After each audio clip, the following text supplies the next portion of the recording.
everyone. Welcome to the program, God or Chance. Today we have Ben here. Hello, Ben. Hey. Can you tell us a little bit more about yourself? Well, I'm Ben Kutchik. I from this area, Harrisonburg. I've lived here most of my life, and serve ministry here between the youth and outside the youth. It's multiple ministries. Slava Bogu. Can you tell us a story of where you saw God's hand in your life, where you know it is not just a coincidence or anything like that? Yeah, for sure. I was talking to some friends today, and this came to mind. Well, I kind of just remembered it. I guess last year we went to Mexico, and God always works in Mexico. That's the reason. Like in our Mexico trips, He's always been straightforward. We've seen Him a lot, His hand in the work over there, and this is just one of the brightest moments.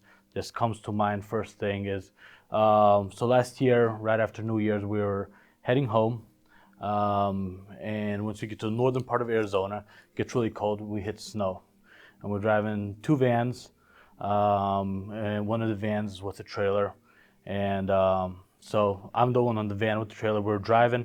We come over the hill, and the van and the trailer, they break loose. Just no control. You're just sliding. All I can do is just keep the van straight to the trailer so we don't jackknife. And we're sliding across the lanes, start sliding into the ditch. I remember I see a little intersection across where like the police officers stand, and thought comes to mind, maybe we'll be able to get to it and stop on top of it before we get too far into the ditch. But we slide right on top of it and just go right over. And as we go over, it's a huge, huge ditch. The van's about to flip into it because we're sliding right into it. And on the way down into this ditch, I remember all like adrenaline hits, and you have thoughts like, we're flipping, got to check on the people as soon as we're flipped. Then got to call home, talk to my dad to explain him what happened. Then at the same time, I start praying. I'm like, God, like this could also be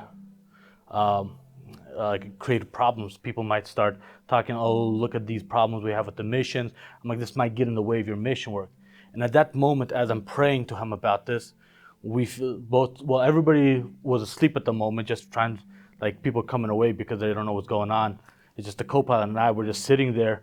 And at that moment, something grabs the van and the trailer, pulls us out of the ditch and sets us back on the road. And I look over to my friend Alex. I'm like, did that just happen? He's like, that just happened. And he's like, go, go, go, before we get stuck on the road. And so we kept on going. So that's just off the top of my mind, one of the miracles God done in our life. But the situation, there's no way you could deny it's a miracle. There's just no way. Bogu. Slava Bogu. Friends, even in the most extreme situations, our first instinct should be to call on to God, because He is a powerful and great God. Thank you very much for watching, and we will see you next time.